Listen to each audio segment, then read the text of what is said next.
स्वर्ग एक उपलब्धि मानी गई है जिसे प्राप्त करने की इच्छा प्रायः हर मनुष्य को रहती है। कई लोग उसे संसार अलग भी मानते हैं और विश्वास करते हैं कि मरने के बाद वहां पहुंचा जाता है या पहुंचा जा सकता है। इस मान्यता के अनुसार लोग स्वर्ग प्राप्त करने के लिए जप, तप, पूजा, पाठ, पुण्य, परमार्थ और साधना उपासना भी करते हैं।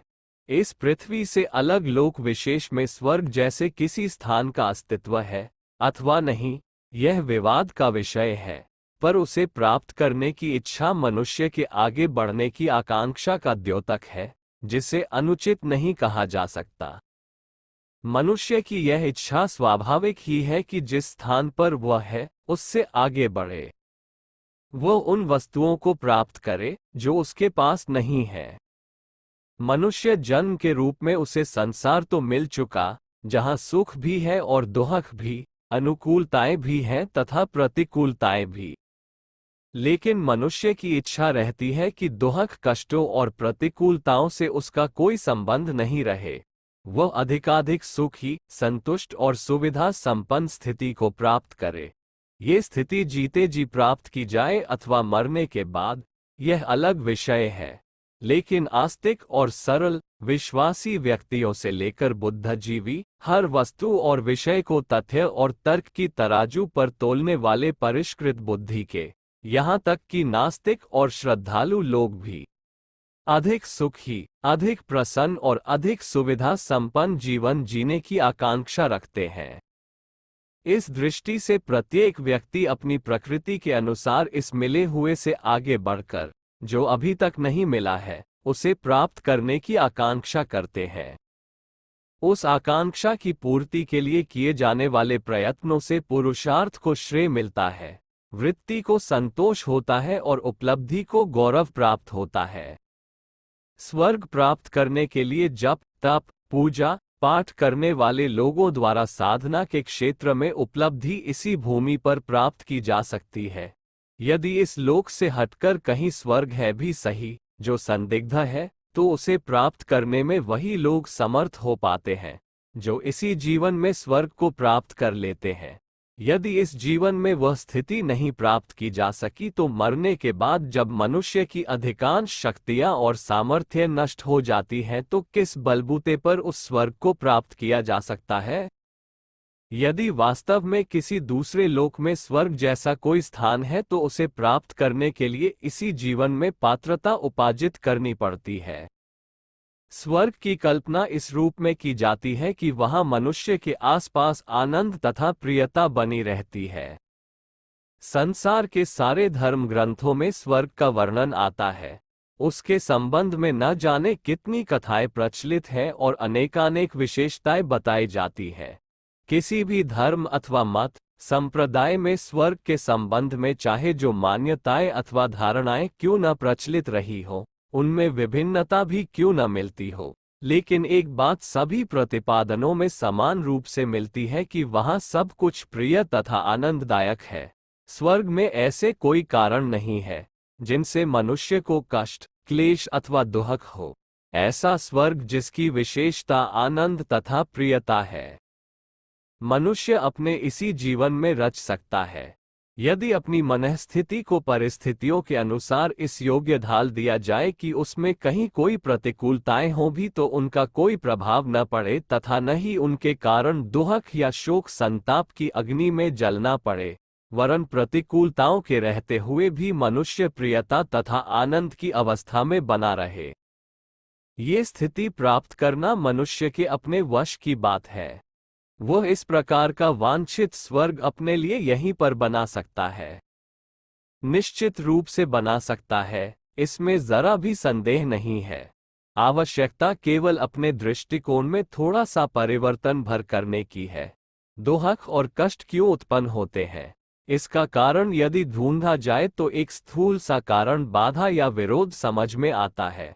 मनुष्य जो कुछ चाहता है या जो चाहने की इच्छा करता है, वह पूरी न होने पर क्षोभ तथा निराशा होती है। ये क्षोभ और निराशा ही दुख के रूप में अनुभव होती है। इस स्थिति में यह मानकर चलना चाहिए कि इस संसार में ऐसा कोई व्यक्ति नहीं है जिसकी सभी इच्छाएं पूरी हो जाती हो। इच्छाओं की पूर्ति में संतोष करने के स्थान पर यदि प्रयत्नों और कर्तव्यों का पालन ही ठीक ढंग से संपन्न करने की रीति नीति अपना ली जाए तो जिस स्वर्ग या आनंद को परिस्थितियों पर निर्भर समझा जाता है वह अपनी मुट्ठी में आ जाता है। गीता के कर्मयोग का यही तात्पर्य है कि हम अपनी प्रसन्नता को कर्तव्यपरायणता एवं प्रयत्नशीलता पर अवलंबित रखें। जो कुछ करें वो उच्च आदर्शों से प्रेरित होकर करें और इस बात में संतोष माने कि एक ईमानदार एवं पुरुषार्थी व्यक्ति को जो कुछ करना चाहिए था वह हमने पूरे मनोयोग के साथ किया। अभीष्ट वस्तु न भी मिले, किया हुआ प्रयत्न असफल भी हो जाए तो भी इसमें दुहक मानने, लज्जित होने या मन छोटा करने की कोई बात नहीं है, क्योंकि सफलता व्यक्ति के प्रयत्न पुरुषार्थ के अतिरिक्त और भी कई बातों पर निर्भर करती है। इनमें से कई कारण तो ऐसे हैं जिन पर मनुष्य का अपना कोई वश नहीं चलता। उदाहरण के लिए अच्छी फसल प्राप्त करने के लिए खेत की भलीभांति जुताई बुवाई की जाए, उत्तम बीज बोया जाए, चाक चौबंद रखवाली की जाए, लेकिन वर्षा पर तो किसान का नियंत्रण नहीं है। बादल यदि अधिक बरस पड़े अथवा बिल्कुल भी न बरसे तो इसके लिए क्या किया जा सकता है? किसी लक्ष्य को प्राप्त करने के लिए पूरे मन से प्रयास किए जाएं, लेकिन दूसरे व्यक्ति एक लक्ष्य बिंदु पर पहुंचते पहुंचते आघात कर बैठे, अवरोध खड़े कर दे तो क्या किया जा सकता है? अस्तु, इच्छाओं की पूर्ति के स्थान पर कर्तव्य पालन या प्रयत्नशीलता को ही अपने सुख का केंद्र मान लिया जाए और अपने मन की बनावट भी ऐसी हो जाए कि सफलता असफलता की चिंता किए बिना अपने कर्तव्य पालन में ही वह संतुष्ट रहने लगे तो समझना चाहिए कि दृष्टिकोण सही हो गया और अपना आनंद अपनी प्रसन्नता अपने हाथों में आ गई। यदि प्रसन्नता को कर्तव्यपरायणता पर आधारित कर लिया गया है तो अपनी प्रसन्नता भी अपने हाथ में है, उससे वह शक्ति स्वतः ही स्फूर्त होती रहेगी जो चित्त को आनंद, उत्साह और संतोष से भरे रह सकती है। इस प्रकार हर घड़ी प्रसन्न और प्रफुल्लित रहने का सूत्र हाथ आ जाने पर यह सोचना व्यर्थ है कि जब कभी सफलता मिलेगी या अभीष्ट वस्तु प्राप्त होगी तभी प्रसन्न होंगे। इसकी प्रतीक्षा में न जाने कितना समय बीत सकता है और फिर भी निश्चित नहीं है कि सफलता मिलने पर प्रसन्न हुआ ही जा सकेगा। गीताकार की यह प्रेरणा है कि फल की प्रतीक्षा मत करो, उस पर बहुत ध्यान भी मत दो, तो सफलता के लिए आतुर बनो और न ही इच्छा पूर्ति के लिए परेशान हो। अपना स्वर्ग आप बनाने का अचूक नुस्खा है। चित्त को शांत और स्वस्थ रखकर अपने कर्तव्यों को एक पुरुषार्थी के समान भलीभांति पूरा करने में ही संतुष्ट रहने वाले व्यक्ति उस सुख, शांति, आनंद और प्रिय परिस्थितियों को प्राप्त कर सकते हैं जिसकी कल्पना स्वर्ग के रूप में की जाती है। चिंतन की श्रेष्ठता ही स्वर्ग है एवं निम्न स्तरीय चिंतन से व्यवहारिक जीवन में ऐसी कई समस्याएं नित्य आती रहती हैं जिन्हें यदि कुशलता से सुलझाया जाए तो उनका न केवल समाधान निकाला जा सकता है बल्कि उस स्थिति से भी बचा जा सकता है जिसे नरक जैसी यातना कहा गया है। कुकल्पनाओं, बुरी संभावनाओं का प्राधान्य ही इस स्थिति को जन्म देता है कि अपने कार्यकारी जीवन में लोग कई तरह की अशुभ आशंकाओं से आतंकित रहते हैं। रोजगार ठीक से चलेगा या नहीं, कहीं व्यापार में हानि तो नहीं हो जाएगी, नौकरी से हटा तो नहीं दिया जाएगा, अधिकारी नाराज तो नहीं हो जाएंगे, जैसी चिंताएं लोगों के मन मस्तिष्क पर हावी होने लगती हैं तो वह जो काम हाथ में होता है उसे भी सहज ढंग से नहीं कर पाता। इन अशुआशंकाओं को करते रहने से मन में जो स्थायी गांठ पड़ जाती है उसी का नाम भय है। भय का एक सामान्य रूप ये भी होता है कि अंधेरे में जाते ही डर लगने लगता है, अकेले यात्रा करने में किसी अनिष्ट की संभावना दिखाई देती है, रोगी होने, बीमार पड़ने पर रोग ठीक न होने तथा उसी के कारण मृत्यु द्वार तक पहुंच जाने का डर रहता है। ये भी भविष्य के प्रति अशुभ आशंकाओं का ही छोटा रूप है। अंधेरे में जाते समय जी कांपने लगता है, इसलिए कि आशंका होती है कहीं कोई कीड़ा कांटा न बैठा हो या कोई भूत प्रेत ही न पकड़ ले। अकेले यात्रा करने में भी चोर डाकुओं द्वारा सताए जाने, लूट लेने की आशंका ही डराती है। इस तरह के डर भी एक तरह से भविष्य के प्रति अशुभ आशंकाओं के परिणाम ही हैं। इस तरह की आशंकाएं स्वभाव बनकर भय के रूप में परिणत हो जाती हैं और इन आशंकाओं या भयों का एक ही कारण है, मन की दुर्बलता। भय और कुछ नहीं मन की दुर्बलता से उत्पन्न हुआ भूत ही है। इस संबंध में एक जापानी लोक कथा प्रचलित है। किसी व्यक्ति को एक डरावना जिन सताया करता था। वह जागता था तो भी जिन सामने खड़ा रहता था और उसे तरह तरह से सताया करता था। सोता था तो सपने में डरावनी हरकतों से उसे परेशान करता था। एक दिन उसने हिम्मत कर जिन से पूछ ही लिया, तुम कहाँ से आ गए हो? क्यों मुझे इतना सताते रहते हो? मैंने तुम्हारा क्या बिगाड़ा है? इसके उत्तर में जिन ने कहा कि तुम ही ने मुझे बुलाया है और तुम ही ने मुझे डराने के लिए जिम्मेदार किया है। इसके लिए तुम ही जिम्मेदार हो, क्योंकि तुम ही ने मुझे उत्पन्न किया है। जापान के बड़े बुजुर्ग अपने बच्चे को ये कहानी सुनाते हुए बताते हैं कि यह जिन लोगों के बुलाने पर अब भी आता है तथा उन्हें तरह तरह से परेशान करता है। इस जिन का नाम भय है। कुल मिलाकर यह कि भय अपने ही मन की उपज है। कौन ये सोचने के लिए बाध्य करता है कि व्यापार में घाटा हो सकता है, परीक्षा में फेल हुआ जा सकता है, नौकरी में अधिकारी नाराज हो सकते हैं, काम धंधा चौपट हो सकता है। बिना किसी के कहने पर व्यक्ति स्वयं ही तो इस तरह की बातें सोचता है। अन्यथा क्या यह नहीं सोचा जा सकता कि व्यापार में पहले की अपेक्षा अधिक लाभ होगा, नौकरी में तरक्की हो सकती है, परीक्षा में पहले की अपेक्षा अच्छे नंबरों से पास हुआ जा सकता है। व्यक्ति इस तरह का शुभ और आशाप्रद चिंतन क्यों नहीं करता? क्यों वह अशुभ ही अशुभ सोचता है? भविष्य की कल्पना करते समय शुभ और अशुभ दोनों ही विकल्प सामने हैं। यह अपनी ही इच्छा पर निर्भर है कि शुभ सोचा जाए अथवा अशुभ। शुभ को छोड़कर कोई व्यक्ति अशुभ कल्पनाएं करता है तो इसमें किसी और का दोष नहीं है, दोषी तो वह स्वयं है। ही भय को नष्ट भी किया जा सकता है।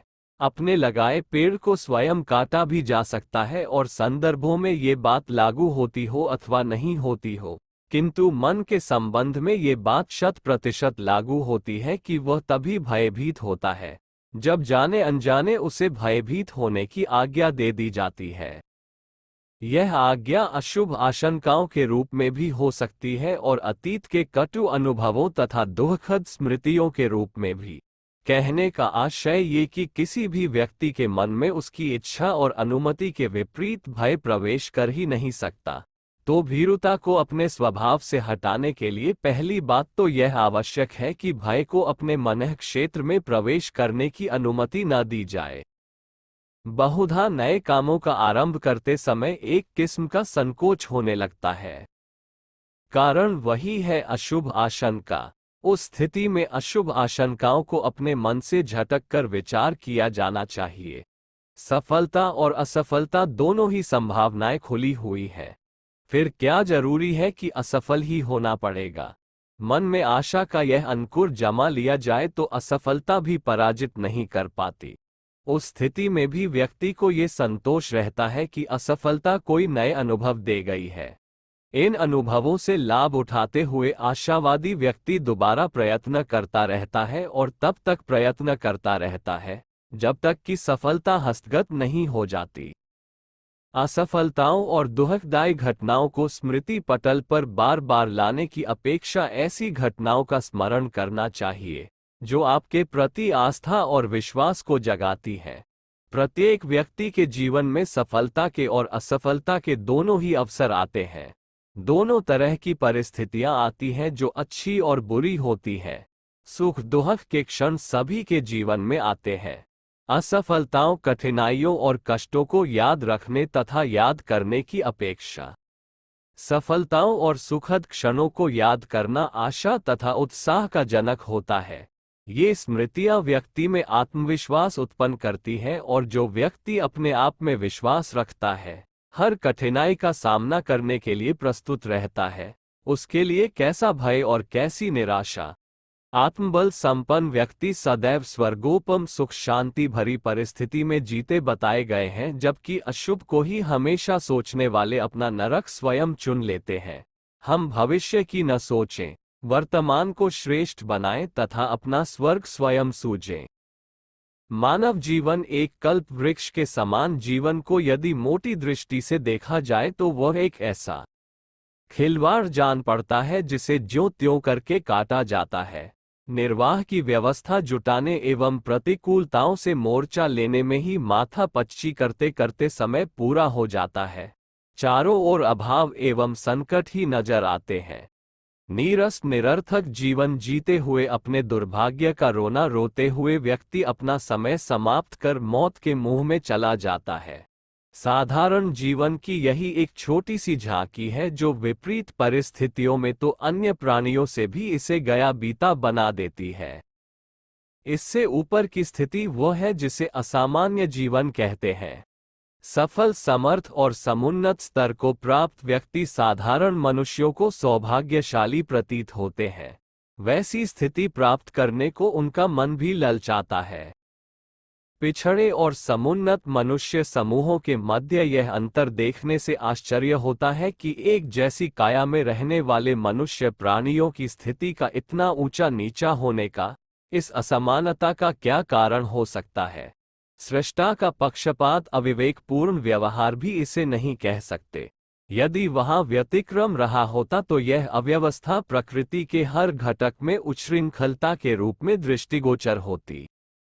मानव के बीच पाए जाने वाले इस अंतर का जब कारण ढूंढते हैं तो एक तथ्य हाथ लगता है कि जीवन की उथली परतों तक ही जिनका वास्ता रहा है, उन्हें हमेशा छिलका ही हाथ लगा है। जिन्होंने गहराई में प्रवेश किया है, वे बहुमूल्य रत्न पा सकने में सफल हुए हैं। गहराई में उतरने को ही अध्यात्म की भाषा में साधना कहते हैं। साधना किसकी? इसका उत्तर है उस देवता की जो मानव जीवन के रूप में हर व्यक्ति को सहज रूप में मिला है। इस कल्पवृक्ष की जो जितनी साधना कर लेता है, वो उतना ही समर्थ, सफल एवं ऊंचे स्तर का बनता चला जाता है। इसकी गरिमा न समझ पाना, स्व का बोध न होने से परावलंबी स्वभाव का होना ही वस्तुतः वह अभिशाप है जो कई व्यक्तियों को गई बीती नर पशु जैसी स्थिति में रहने को विवश कर देता है। सृष्टा ने बीज रूप में वैभव का भांडागार अपनी इस मानवी काया में संजोकर रखा है। भूल इतनी ही होती है कि न इसे खोजा जाता है, न काम में लाने की बात ही बनती है। जब इस भूल के परिमार्जन के प्रयास चल पड़ते हैं तो इसे आत्मज्ञान कहते हैं। यही जागृति जब सक्रिय होकर महानता की दिशा में मोड़ लेने लगती है तो इसे आत्मोत्कर्ष की साधना कहा जाता है। मनुष्य को यदि सबसे बड़ी विभूति प्राप्त है तो वह है सुरदुर्लभ मानव जीवन। चाहे तुलना निम्न योनि के प्राणियों से करें अथवा देवताओं से, मानव जीवन से श्रेष्ठ एवं बहुमूल्य संपदा ईश्वर के विभूति भंडार में और कोई है नहीं। शरीर संरचना एवं मन संस्थान की दृष्टि से मनुष्य अन्य प्राणियों की तुलना से बहुत आगे है। उसे प्रकृति रहस्यों को खोज निकालने और उनके आधार पर पदार्थ वैभव का मनचाहा उपयोग करने की अद्भुत क्षमता मिली है। ज्ञान और विज्ञान के दिव्य अस्त्र शस्त्रों से उसकी सत्ता सुसज्जित है। क्रियाशीलता, विचारणा तथा भावना के तंत्रों में इतनी उत्कृष्टता भरी पड़ी है कि उनके सहारे भौतिक एवं आत्मिक संपदाओं का प्रचुर परिमाण में उपार्जन कर सकना उसके बांधे हाथ का खेल है। गृहस्थ आनंद और आजीविका के सुनिश्चित आधार अन्य किसी प्राणी को उपलब्ध नहीं। ऐसा क्रिया कौशल और किसी के भाग्य में बंधा नहीं है। उपलब्धियों को देखते हुए सृष्टि का मुकुटमणि कहा जाना सर्वथा सार्थक है। जीवन सत्ता का स्वरूप, लक्ष्य एवं सदुपयोग समझा गया था नहीं, समझने के उपरांत उत्कर्ष का मार्ग अपनाया गया या नहीं, मार्ग पर उत्साह पुरुषार्थ सहित चला गया या नहीं। इसी चयन निर्धारण पर उत्थान पतन की आधारशिला रखी जाती है। मनुष्य अपने भाग्य का स्वयं निर्माता है। अवांछनीयता अपनाकर पतन के गर्त में गिरने या उत्कृष्टता का वर्ण करके उत्कर्ष के चरम लक्ष्य तक जा पहुंचने की उसे पूरी छूट है। कोई परिस्थितियों का रोना रोता रहे और मनस्थिति को न सुधारे तो उस विडंबना रचे बैठे प्रमादग्रस्त से कोई क्या कहे। देवता अनेक है, पर तत्काल फलदायक अत्यंत निकटवर्ती और अनुदान देने के लिए आतुर आत्मदेव से बढ़कर और कोई नहीं। जीवन की कल्प वृक्ष कहा गया है, उसकी गरिमा समझने वाले और निर्धारित लक्ष्य के लिए उसे प्रयुक्त करने वाले वो सब कुछ प्राप्त करते हैं जो पाने योग्य है। अन्य देवताओं की अनुकंपा संदिग्ध है, पर जीवन देवता की साधना का प्रतिफल सर्वथा असंदिग्ध है। दुख इसी बात का है कि जीवन का महत्व समझा ही नहीं गया और उसे रिद्धि सिद्धियों से सुसंपन्न बनाने की ओर ध्यान गया ही नहीं, अन्यथा स्थिति वैसी न होती जैसी सामने है। भूमि की साधना से किसान और माली फसल काटते और उद्यान को सोना उगलने के लिए विवश करते हैं। विद्या की साधना करने वाले विद्वान कहलाते और उच्च पदासीन बनते हैं। व्यवसाय की साधना करने वाले धन कुबेर बनते हैं। शरीर साधने वाले बलवान पहलवान अनेकों पर हावी रहते हैं। कला साधना से गायक, अभिनेता, मूर्तिकार, चित्रकार, कवि, साहित्यकार आदि यशस्वी भी बनते हैं और सम्मानित समृद्ध भी। देवताओं की साधना भी जब तब कुछ वरदान अनुदान देती रहती है। इन सबसे बढ़कर जीवन साधना है, जो उसके लिए अग्रसर हुआ तो निहाल हो गया। धेले की तरह निरर्थक दिखने वाले जीवन को यदि गहराई में उतरकर कुरेदा जा सके तो उसके अंतराल में ऐसे अगणित परमाणु भरे मिलेंगे जिनमें से एक एक का विस्फोट ही धरती को हिला सकता है। उपेक्षा से तो हीरा भी कांच की तरह ठुकराया जाता है। फिर जीवन का स्वरूप और रहस्य न समझने पर, उसकी साधना से विरत रहने पर कोई अभाव दारिद्र्य से, शोक संताप से, पतन पराभव से घिरा पड़ा रहे तो इसके लिए अन्य किसी को दोष कैसे दिया जाए। जीवन की अवहेलना से बढ़कर पाप उस संसार में और कोई नहीं। अन्य पापों से कर्ता को तत्काल लाभ तो मिल ही जाता है, पर जीवन की उपेक्षा का पातक ऐसा है जिसमें उस छोर से इस छोर तक आरंभ से अंत तक नरक ही नरक सड़ता देखा जा सकता है। भाग्योदय का एक ही चिन्ह है कि जीवन के साथ जुड़ी हुई संभावनाओं को समझा जाए और उसे कषाय कल्मशों के गर्त से उबार कर परिशोधन परिष्कार की प्रयोगशाला में भेजा जाए। प्रज्ञा युग में धरती पर स्वर्ग अवतरित होगा। इस स्मृति को प्रत्यक्ष करने की पूर्ण भूमिका होगी मनुष्य में देवत्व का उदय। इसका स्वरूप होगा संचित कुसंस्कारों का परिशोधन, दृष्टिकोण एवं स्वभाव व्यवहार का परिष्कार। इस प्रयास में संलग्न होने वाले योद्धा आत्मविजय करने के उपरांत विश्व विजयी बनते हैं। गीताकार ने अपने को ही अपना भयंकर शत्रु और अपने को ही सर्व समर्थ स्नेह सौजन्य से भरपूर मित्र कहा है। अनगढ़ जीवन को ही सर्व समर्थ स्नेह सौजन्य से भरपूर मित्र कहा है। अनगढ़ जीवन ही वह अभिशाप है जिसके रहते कुबेर भी दरिद्रता से, इंद्र भी असमर्थता से संत्रस्त पाया जाएगा, जिसे जीवन को निरखने में सफलता मिल गई। वस्तुतः वही सच्चा कलाकार है।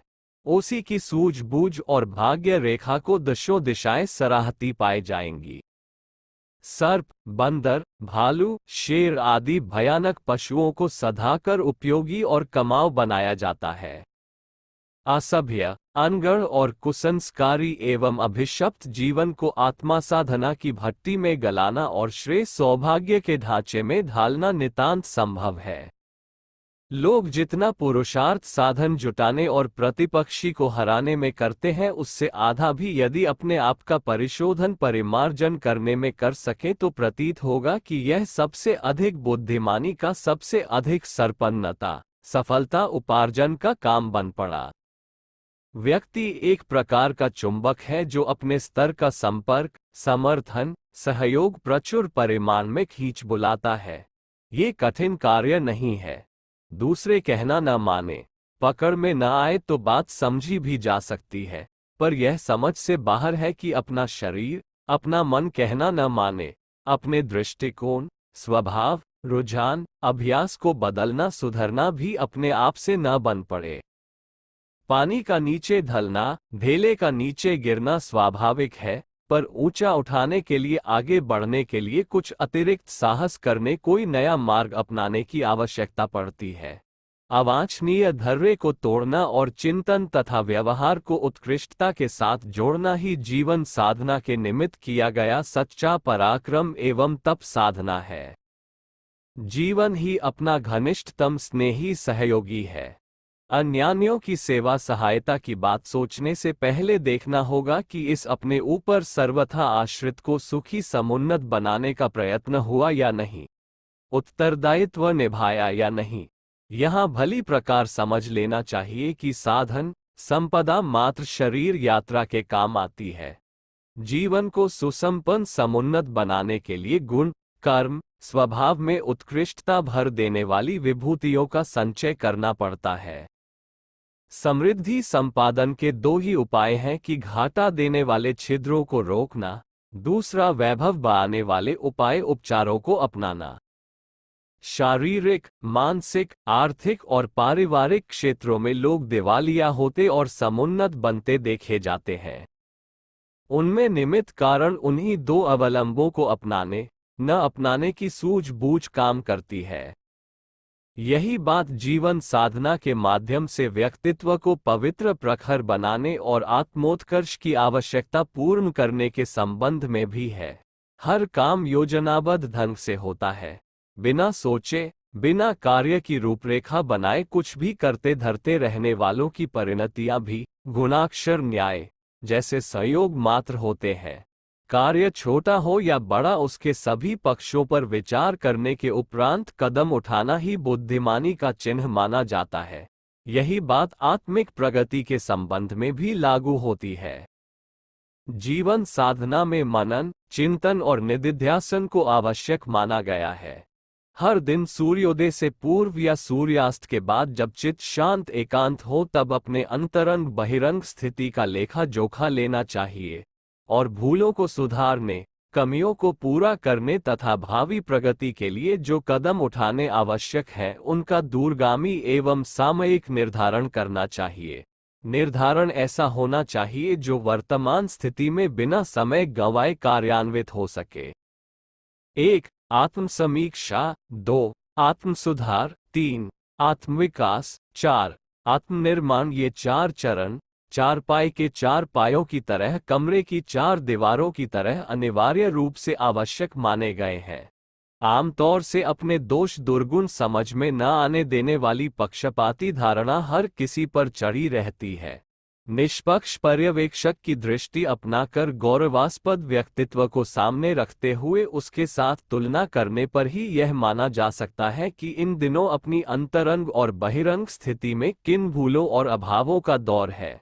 निदान के उपरांत ही उपचार बन पड़ता है। न केवल भूलें ढूंढते रहना चाहिए वरन उनके सुधार का उपाय भी खोजना चाहिए। यह मनन पक्ष हुआ। चिंतन में दो बातें आती हैं, 1. परिमार्जन और परिष्कार। पथ्य और औषधि। व्यक्तित्व को पवित्र प्रखर बनाने वाली सत्प्रवृत्तियों को कैसे अपनाया जाए। वर्तमान स्थिति को देखते हुए इस संदर्भ में क्या कदम उठाया जाए, इसका निर्धारण ही नहीं, उसे अपनाने का तत्परतापूर्वक प्रयास भी अविलंब चलना चाहिए। गुण, कर्म, स्वभाव में शालीनता और प्रतिभा के दोनों उपायों का नियोजन रहना चाहिए। आत्मनिर्माण का यही रचनात्मक उपाय है। इसके उपरांत चौथा चरण ये है कि जो उपलब्ध है उसे किस प्रयोजन के लिए किस अनुपात में कहाँ लगाया जाए। उपलब्धियों का महत्व तभी है जब वे सत्प्रयोजन में लग सकें, अन्यथा दुरुपयोग, अपव्यय ही चलता रहे तो संपन्नता दरिद्रता से भी महंगी पड़ती है। आत्मविकास का अर्थ है अपना दायरा बड़ा करना। दायरा बड़ा करना अर्थात संकीर्ण स्वार्थपरता के लोभ मोह के भव बंधनों को शिथिल करते हुए समष्टि के साथ अपने आप को जोड़ना। उस दृष्टिकोण को अपनाने पर वसुधैव कुटुंबकम की भावना उमंगती है और असीम के साथ जुड़ने को जी मचलता है। दूसरों का दुहक बांटने, अपना सुख बटाने का आत्मभाव जब विस्तृत होगा तो उसका उपयोग लोकमंगल के कार्यों के लिए समय दान, अंशदान के रूप में प्रस्तुत किए बिना चैन पड़ेगा ही नहीं। मनन चिंतन के निधिध्यासन को यदि नियमित रूप से गंभीरतापूर्वक करते रहा जाए तो परिशोधन और परिष्कार के दोनों कदम परिस्थिति के अनुसार क्रमबद्ध उठते रहेंगे और पूर्णता के लक्ष्य तक पहुंचने वाला उपक्रम सुनिश्चित रूप से बनता रहेगा। यहाँ एक बात और समझने की है कि मनुष्य पूर्ण से उत्पन्न होने के कारण पूर्ण ही है। जन्मजात रूप से उपलब्ध विभूतियों का दुरुपयोग अपव्यय ही एकमात्र वह कारण है जिसके कारण कामधेनु का दूध छलनी में दुहने पर जमीन पर गिरता, कपड़े चिकने करता और खेद पश्चाताप का निमित्त कारण बनता है। इस दुष्प्रवृत्ति को असंयम कहते हैं। इसे रोक देने की दूरदर्शिता एवं साहसिकता को तपश्चर्या कहते हैं। तप से रिद्धियां, सिद्धियां उपलब्ध होने की बात सर्वविदित है। मख वर्ग परमात्मा अदृश्य है, आत्मा का कोई दृश्य स्वरूप नहीं। सृष्टा ने जीवन उपहार के साथ साथ 3 ऐसे साधन भी दिए हैं जिनको मंडी में भुनाकर कुछ भी खरीदा जा सकता है। 1 समय, 2 चिंतन, 3 पराक्रम की क्षमताएं सभी को उपलब्ध हैं। इनके बदले हर स्तर के साधन खरीदे जा सकते हैं। प्रश्न इतना ही है कि इनका उपयोग कौन कितनी समझदारी के साथ करता है। बुद्धिमानी की परीक्षा किसी की संपन्नता या सफलता में नहीं है, वह तो अनीतिपूर्वक तथा भाग्य विधान के सहारे भी उपलब्ध हो सकती है। समझदारी खर्च करने में है। किसी की विवेकयुक्त दूरदर्शिता पर रखनी हो तो देखना पड़ेगा कि वह उपलब्धियों का खर्च किस प्रयोजन के लिए, किस प्रकार करता है। संयमशील ही सच्ची संपदा एवं समर्थता उपार्जित करते हैं। चारों विभूतियों के संबंध में हर विचारशील को संयमी होना चाहिए। समय का एक क्षण भी निरर्थक नहीं जाने देना चाहिए। दिनचर्या बनानी ही चाहिए। आलस्य प्रमाद में एक क्षण का भी अपव्यय नहीं होना चाहिए। हर सांस को हीरे मोतियों से बढ़कर मूल्यवान मानना चाहिए और कार्य पद्धति अपनाकर उसमें तत्पर तन्मय रहना चाहिए। विश्राम आलस्य का प्रतीक न बने, उसके लिए स्थान तो रहे पर ऐसा न हो कि टालटूल अंक आलस में समय गुजरता रहे। रावण ने काल पाटी से बांधकर सफलताएं अर्जित की थी। यही मार्ग हर विवेकवान को अपनाना पड़ा है। उनने समय का एक क्षण भी बर्बाद नहीं होने दिया। योजनाबद्ध रूप से व्यस्त दिनचर्या बनाकर उसका सदुपयोग किया है। समय का सदुपयोग पराक्रम के सहारे बन पड़ता है। पराक्रम का अर्थ है तत्परता और तन्मयता। तत्परता अर्थात उत्साह भरा, परिश्रम तन्मयता अर्थात रुचिपूर्वक मनोयोग। दोनों का संयोग जहां भी होगा चमत्कारी प्रतिफल हस्तगत होंगे। पसीने में लक्ष्मी निवास करती है। व्यस्तता से ही आरोग्य और मनोबल स्थिर रहता है। आलस्य और दारिद्र्य अभिन्न मित्र बनकर साथ साथ रहते हैं, जैसे सूत्रों को स्मरण रखना चाहिए। हाथ में लिए कामों को प्रतिष्ठा का प्रश्न बनाकर उसे श्रेष्ठतम स्तर का बनाने के लिए अपनी समूची प्रतिभा, कुशलता का नियोजन करना चाहिए। जो समय और श्रम की संगति बिठा लेगा उसे कुशल व्यवस्थापकों की तरह हर क्षेत्र में श्रेय सम्मान मिलेगा। जिसका समय आलस्य से और मस्तिष्क प्रमाद से घिरा रहेगा वह पतन पराभव के गर्त में गिरेगा, पिछड़ी और दुर्गतिग्रस्त परिस्थितियों से जकड़ा रहेगा। इसलिए पराक्रम में व्यस्तता का नियोजन रहना ही चाहिए। तीसरा वैभव है चिंतन। शरीर काम करता है किंतु उसमें रस न लिया जाए, बेगाड़ भुगती जाए तो उसमें मनोयोग न लगेगा। मात्र शरीर काम करता रहेगा। ऐसी दशा में खाली दिमाग शैतान की दुकान बने बिना न रहेगा। विचार ही कर्म की पूर्व भूमिका बनाते हैं। उन्हीं का स्तर उत्थान पतन के लिए उत्तरदायी होता है। विचार दिखते नहीं, किंतु वस्तुतः वे ही सौभाग्य और दुर्भाग्य की दिशा धारा का नियोजन करते हैं। विचारों को दिशा धारा देना ही वह बहुचर्चित मनोनिग्रह है जिसे एकाग्रता कहा जाता है और जिसका दैवी वरदान जैसा महात्म्य बताया जाता है। विचारों को आवारा कुत्ते की तरह जहां तहां झूठे पत्ते चाटते फिरने की, अनगढ़ विचारों की कीचड़ में लौटते रहने की छूट नहीं देनी चाहिए। उन्हें सृजनात्मक सज्जनोचित चिंतन का अभ्यास कराना चाहिए। अवांछनीय कल्पना करते रहने पर प्रतिबंध लगाना चाहिए। बुरे विचार मस्तिष्क में प्रवेश करते ही उनसे मल्ल युद्ध करने के लिए प्रतिपक्षी सद्विचारों को जुटा देना चाहिए। कांटे से कांटा निकाला जाता है और अवांछनीय विचारों को उत्कृष्टता, आदर्शवादिता की मान्यताओं को उभार कर निरस्त करना चाहिए। चिंतन के लिए विषयों का पूर्व निर्धारण हो। वैज्ञानिकों, दार्शनिकों एवं महापुरुषों की तरह अपना चिंतन निरंतर अभीष्ट प्रयोजनों के लिए सीमित एवं सुनिश्चित रहना चाहिए। चौथी संपदा है धन। ये है तो पराक्रम की उपलब्धि, पर उसे ईश्वर प्रदत्त समय, पराक्रम और चिंतन की ईश्वरीय संपदा के बदले खरीदी हुई विभूति मानना चाहिए। नीतिपूर्वक कमाया जाए और सत्प्रयोजनों में खर्च किया जाए, यही है सच्ची और ईमानदारी की अर्थनीति। धन को अपनी परिवार की एवं समाज की सत्प्रवृत्तियां बढ़ाने में खर्च करना चाहिए। दुर्व्यसनों में एक छटाक भी खर्च न होने देने का नियंत्रण बरता जा सके तो असंख्यों दुर्व्यसनों और अनाचारों से सहज ही छुटकारा मिल सकता है। बजट बनाकर खर्च किया जाए। अपव्यय को पास न फटकने दिया जाए तो थोड़े से धन से भी अपनी तथा परिवार की सर्वतोमुखी प्रगति के अनेक रास्ते खुल सकते हैं। समय, श्रम, चिंतन की ही तरह अर्थ साधनों का भी संयम बरता जाना चाहिए। स्मरण रहे संयम तप है। व्यवहारिक जीवन में उपरोक्त चार संपदाओं का श्रेष्ठतम सदुपयोग करने के लिए उन्हें अपव्यय दुरुपयोग से बचाने की सावधानी बरती जानी चाहिए। इन चारों संपदाओं का सतत स्मरण कर उनको स्वोद्देश्य प्रयुक्त करने की बात हमेशा विचारनी चाहिए। इसी में मानव का गौरव है।